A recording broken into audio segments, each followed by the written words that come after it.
Good evening, everybody. It's Friday evening, July 6th. I am very sorry that Cheryl and I can't be with you for the first Saturday in July. We were planning to be, but my dad, who lives back in New Jersey, has taken a turn for the worse. He's in the hospital with pneumonia, and he's suddenly become very delusional and demented.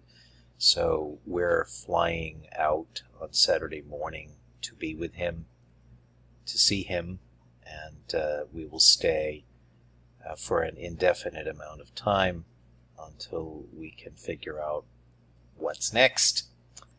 So we really appreciate a little bit of prayer. Thank you all. This is your 15-minute meditation. It is a reading from a book called Understanding Total Consecration to Mary by Father Joseph Dayet, D-A-Y-E-T. And it is essentially a meditation on the Annunciation, the very first mystery of the Rosary. The marvel that St. Louis de Montfort never tired of contemplating was the dependence of the Savior upon his Blessed Mother.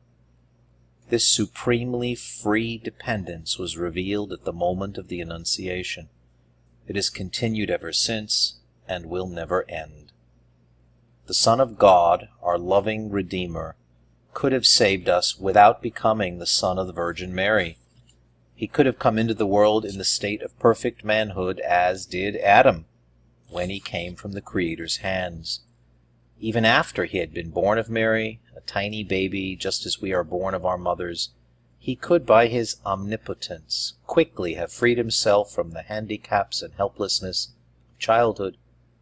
At the very least, he might have emancipated himself legally at the age of 12, as adolescents of Palestine often did, and then chosen a mode of life in keeping with his fellow countrymen's thoughts about what the Messiah would look like. Indeed, at that very early age he had already astounded the greatest doctors of Israel in the Temple of Jerusalem.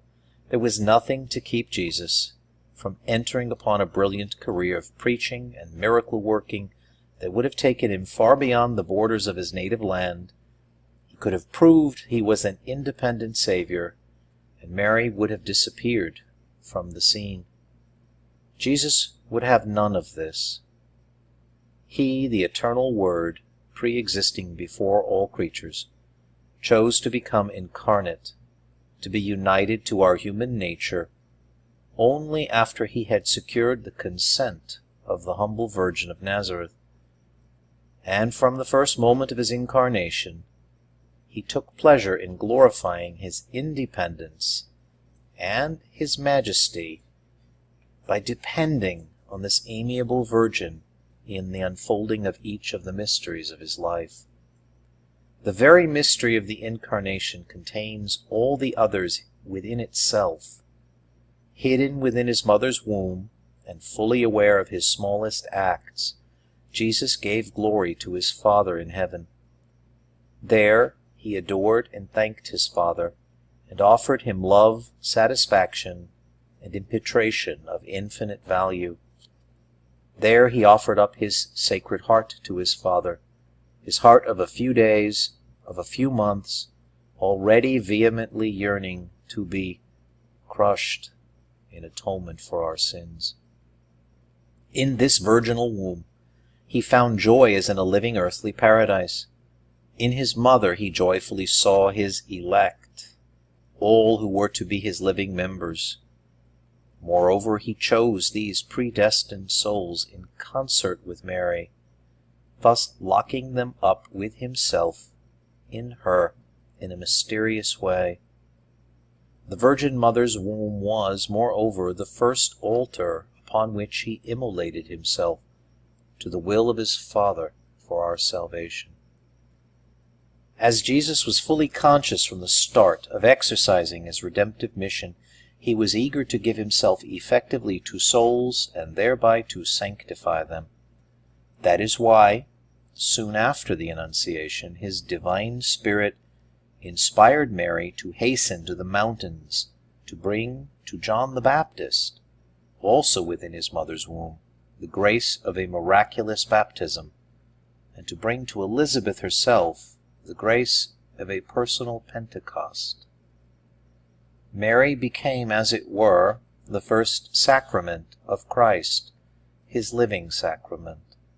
Through her, in dependence upon her motherhood, and by the visible sign of her voice, Jesus caused sanctifying grace to transform John into a just soul, overflowing and throbbing with supernatural life.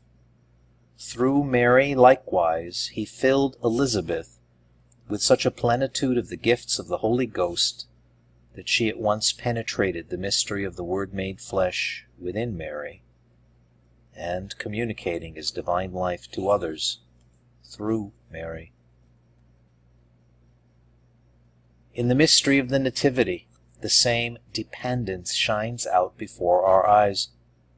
First of all, Jesus depended upon his mother for all the cares a newborn babe needs. Besides, he willed to sanctify his first adorers, shepherds and the wise men, through the pure eyes of his mother, as she carried him in her arms or held him on her knees. 40 days after his birth, Jesus was presented in the temple at Jerusalem.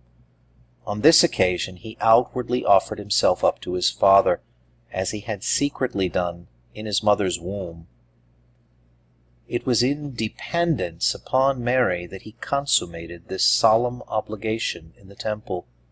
She held him in her virginal hands, as a priest holds the consecrated host, immolating him in her mother's soul, and acquiescing in advance to every wish of the Father in heaven.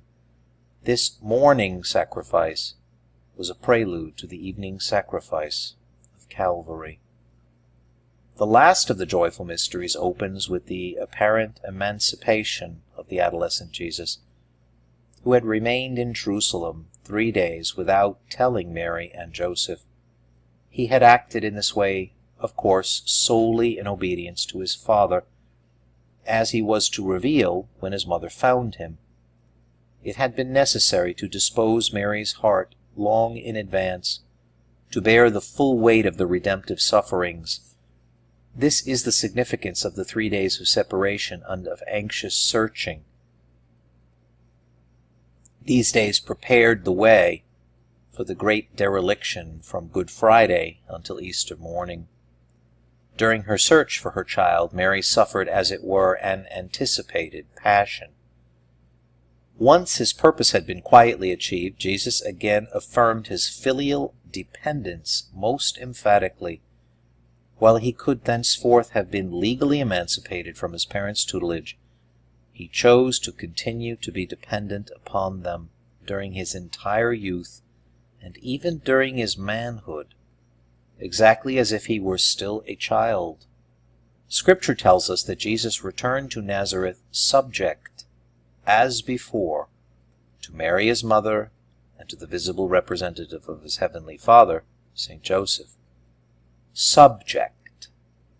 This word, above all others in the Gospel, made a profound effect upon St. Louis de Montfort.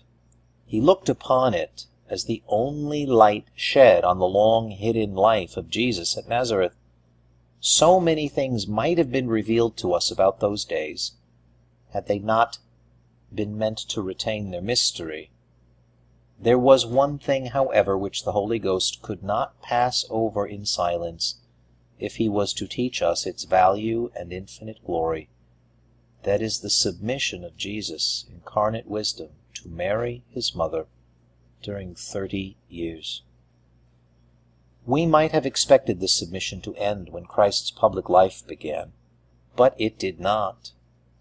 Our saint tells us that Jesus chose to begin his miracles by Mary. Indeed, at Cana he performed his first miracle of nature, just as he had performed his first miracle of grace at Hebron. At his mother's request, he changed the water into wine.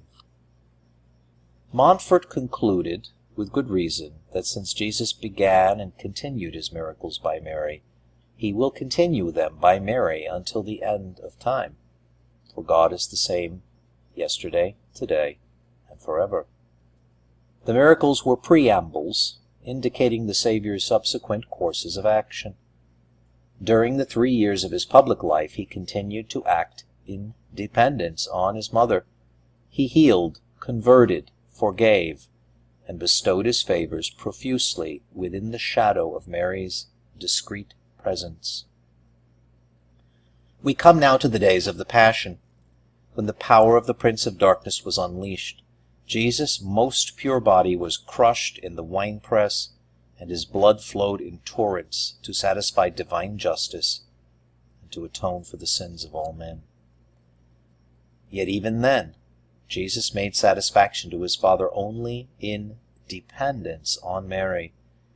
Had he not received his flesh and blood entirely from his mother? Thus, when he offered up his body and blood in expiation to God, he was offering up what Mary had given him. Jesus went still further.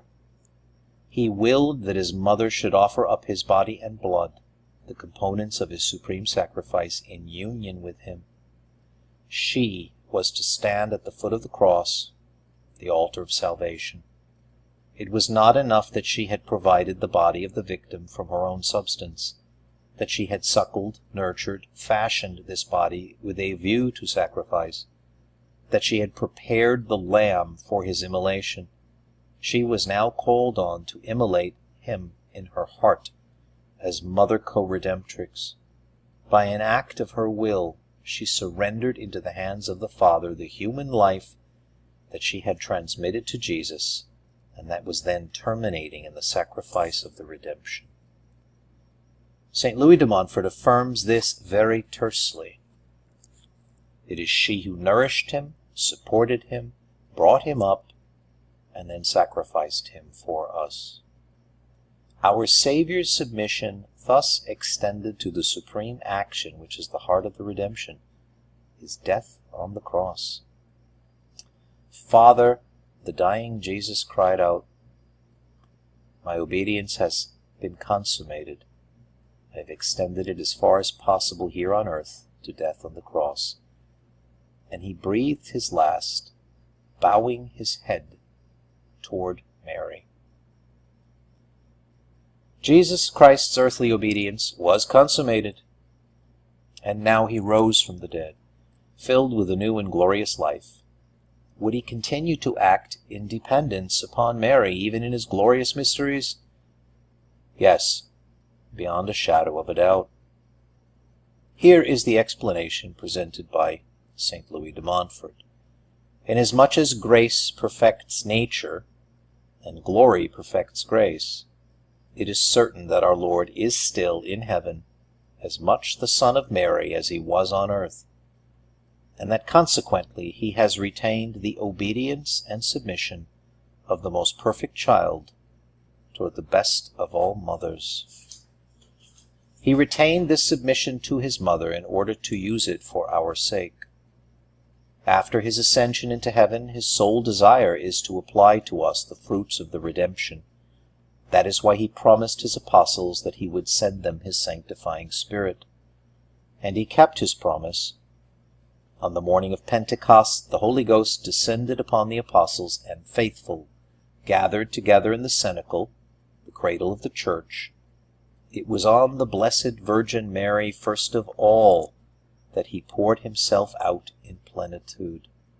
Thus Mary, seated in the midst of the august assembly, was the mother of the infant church. Through her, the Holy Spirit poured himself out in varying degrees upon each of the persons present.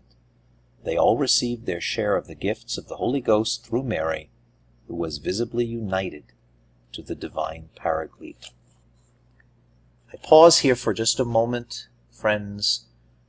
There is a second recording with the last 2 minutes. Thank you.